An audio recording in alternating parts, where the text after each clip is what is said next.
High court ನಿನ್ನೆಯಷ್ಟೇ ಹೇಳಿತ್ತು ಒಂದು ದಿನ ಮುಂದೂಡಿಕೆಯನ್ನು ಮಾಡಿಕೊಳ್ಳಿ, ನಾವು ವಿಚಾರವನ್ನು ಮಾಡ್ತೀವಿ ಅಂತ ಹೇಳಿ. ಆದರೆ ಸಾರಿಗೆ ಸಂಘಟನೆಗಳ ಮುಖಂಡರು ಮಾತ್ರ ನಿರ್ಧಾರವನ್ನು ತೆಗೆದುಕೊಳ್ಳಿಲ್ಲ. ಇಲ್ಲ, ನಾವು ಮುಷ್ಕರ ಮಾಡೇ ಮಾಡ್ತೀವಿ ಅಂತ ಹೊರಟರು.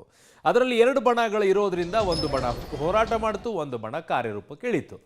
ಎಂದಿನಂತೆ ಸರ್ಕಾರಿ ಬಸ್ಗಳು ಈಗ ಕಾರ್ಯಾರಂಭವಾಗಿದೆ. ಕಾರಣ ಹೈಕೋರ್ಟ್ ಚಾಟಿ ಬೀಸಿರೋದ್ರಿಂದ ಸಾರಿಗೆ ಮುಷ್ಕರವನ್ನು ಈಗ ವಾಪಸ್ ಪಡೆಯಲಾಗಿದೆ.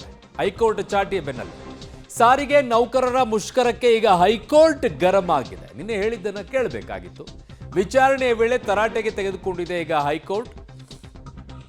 ಸಾರಿಗೆ ಮುಷ್ಕರವನ್ನ ಕೈಬಿಡುವಂತೆ ಹೈಕೋರ್ಟ್ ಆದೇಶವನ್ನ ಮಾಡಿದೆ. ಸೊ ಹೈಕೋರ್ಟ್ ಆದೇಶ ಬೆನ್ನಲ್ಲೇ ಈಗ ಮುಷ್ಕರವನ್ನ ವಾಪಸ್ ತೆಗೆದುಕೊಂಡಿದ್ದಾರೆ. ಸರ್ಕಾರಕ್ಕೂ ಕೂಡ ಹೀಗೆ ಹೇಳಬೇಕು. 2 ದಿನಗಳ ಮಧ್ಯಂತರ ಆದೇಶ ಈಗ ಮುಂದುವರಿಕೆ ಇದೆ. ಎಂದಿನಂತೆ ಸರ್ಕಾರಿ ಬಸ್ಗಳು ಕಾರ್ಯಾರಂಭ ಇದೆ. ಒಂದು ಕಡೆಗೆ ಮುಷ್ಕರವನ್ನ ನೀವು ವಾಪಸ್ ಪಡಿಬೇಕು ಅನ್ನುವಂಥದ್ದನ್ನು ಹೇಗೆ ಹೇಳ್ತಾರೋ ಹಾಗೆ ಸರ್ಕಾರವೂ ಕೂಡ ಅವರ ಬೇಡಿಕೆಗಳನ್ನು ಈಡೇರಿಸಬೇಕು. ಅವರೇನು 1 ತಿಂಗಳು 2 ತಿಂಗಳು 3 ತಿಂಗಳು ಕಾಯ್ಕೊಂಡು ಕೂತವರಲ್ಲ, 38 ತಿಂಗಳಿನಿಂದ ಕಾಯ್ತಾ ಕೂತಿದ್ದಾರೆ. ಸೊ ಅದು ಯಾವುದೂ ಕೂಡ ಆಗಿಲ್ಲ. ರಾಜಕಾರಣಿಗಳು, ಶಾಸಕರಿಗೆ ತಮಗೆ ಬರಬೇಕಾಗಿರುವಂಥ ಅನುದಾನ, TA, DA ಇವ್ಯಾವುದೂ ಕೂಡ ಹಾಗೆ ಬಾಕಿ ಉಳಿಸ್ಕೊಳ್ತಾರೆ. ಎಲ್ಲವೂ ಕೂಡ ಕ್ಲಿಯರ್ ಕಟ್ ಆಗಿರುತ್ತೆ. ತಮಗೆ ಬೇಕಾಗಿರುವಂಥ ಅನುದಾನ ಬರದೇ ಇದ್ರೇ ಬೊಬ್ಬೆ ಹೊಡ್ಕೊಂಡು ಓಡಾಡ್ತಾರೆ, ಬಾಯಿಗೆ ಬಂದಂಗೆಲ್ಲ ಹೇಳಿಕೆಗಳನ್ನು ಕೊಟ್ಕೊಂಡು. ಇವರದ್ದು ವಿಚಾರದಲ್ಲಿ ಮಾತ್ರ ಯಾಕೆ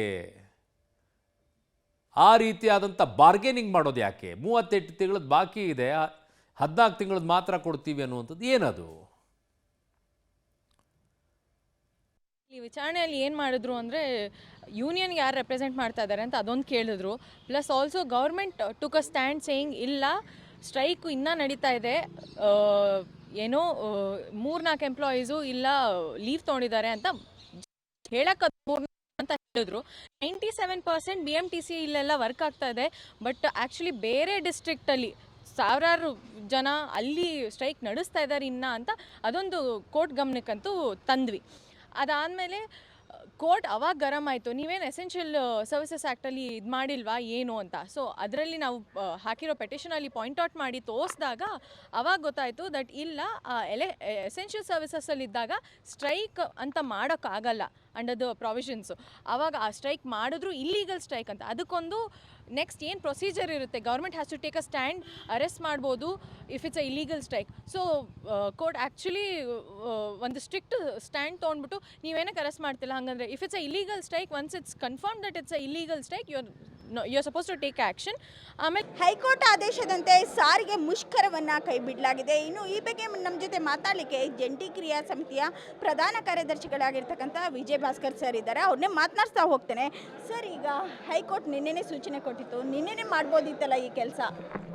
ನಿನ್ನೆ ಪರಿಸ್ಥಿತಿ ಬೇರೆ ಇತ್ತು. ಈಗ ಅವರು 7:30 ಅಷ್ಟೊತ್ತಿಗೆ ನಮಗೆ ನೋಟಿಸನ್ನು ತಂದು ಕೊಟ್ಟರು. And KSRTC staff and workers ಫೆಡರೇಷನ್ನು ಅಧ್ಯಕ್ಷರಾಗಿ ಕಾಮ್ರೇಡ್ ಅನಂತ್ ಸುಬ್ರಾವ್ ಅವರು ತಗೊಂಡ್ರು. ಜಂಟಿ ಕ್ರಿಯಾ ಸಮಿತಿಗೆ ನೀವು ಹೇಳಿದಲ್ಲ ನನ್ನ ಪ್ರಧಾನ ಕಾರ್ಯದರ್ಶಿ ಅಂತ, ಅದೆಲ್ಲ ಏನೂ ಇಲ್ಲ. ನಾನು KSRTC ಸ್ಟಾಫ್ ಆ್ಯಂಡ್ ವರ್ಕರ್ಸ್ ಫೆಡರೇಷನ್ನ ಪ್ರಧಾನ ಕಾರ್ಯದರ್ಶಿ, ಅನಂತ್ ಸುಬ್ರಾಯರು ಅಧ್ಯಕ್ಷರು. ನಾನು ಏನಾರು ಸೈನ್ ಮಾಡಿದರೆ ನಾನು ಪ್ರಧಾನ ಕಾರ್ಯದರ್ಶಿ ಫೆಡರೇಷನ್ ಆಗಿ ಸೈನ್ ಮಾಡ್ತೀನಿ ಹೊರತು ಜಂಟಿ ಕ್ರಿಯಾ ಸಮಿತಿಯಾಗಿ ಅಲ್ಲ. ಸೊ ಜಂಟಿ ಕ್ರಿಯಾ ಸಮಿತಿಗೆ 6 ಸಂಘಟನೆಗಳು ಒಟ್ಟಾಗಿದ್ದಾವೆ. ಅದರಲ್ಲಿ KSRTC staff and workers federation ಕೂಡ ಒಂದು. ಅವರೇನು ಮಾಡಿದ್ದಾರೆ, ನಮ್ಮ ಸಂಚಾಲಕರು ಜಂಟಿ ಕ್ರಿಯಾ ಸಮಿತಿಯ ಪರವಾಗಿ ಸಂಚಾಲಕರಿಗೆ ಮಾತ್ರನೇ ಯಾವುದೇ ಪತ್ರನ ಸೈನ್ ಮಾಡಲಿಕ್ಕಾಗಲಿ ಅಥವಾ ನೋಟಿಸನ್ನು ರಿಸೀವ್ ಮಾಡಲಿಕ್ಕಾಗಲಿ ನಾವೆಲ್ಲ ಸೇರಿ ಅಧಿಕಾರ ಕೊಟ್ಟಿರೋದು. ಅದು ಅನಂತ್ ಸುಬ್ರಾಯರು ನಿನ್ನೆ ನೋಟಿಸನ್ನ ಸ್ವೀಕಾರ ಮಾಡಿದ್ರಿಂದ ನಾವು ಇಮಿಡಿಯೇಟ್ಲಿ ಕೋರ್ಟ್ ಈ ಥರ ಹೇಳಿದೆ ಅಂಥೇಳಿ ನಾವು ಜನರಿಗೆ ಕರೆ ಕೊಡಲಿಕ್ಕೆ ಸಾಧ್ಯ ಇಲ್ಲ.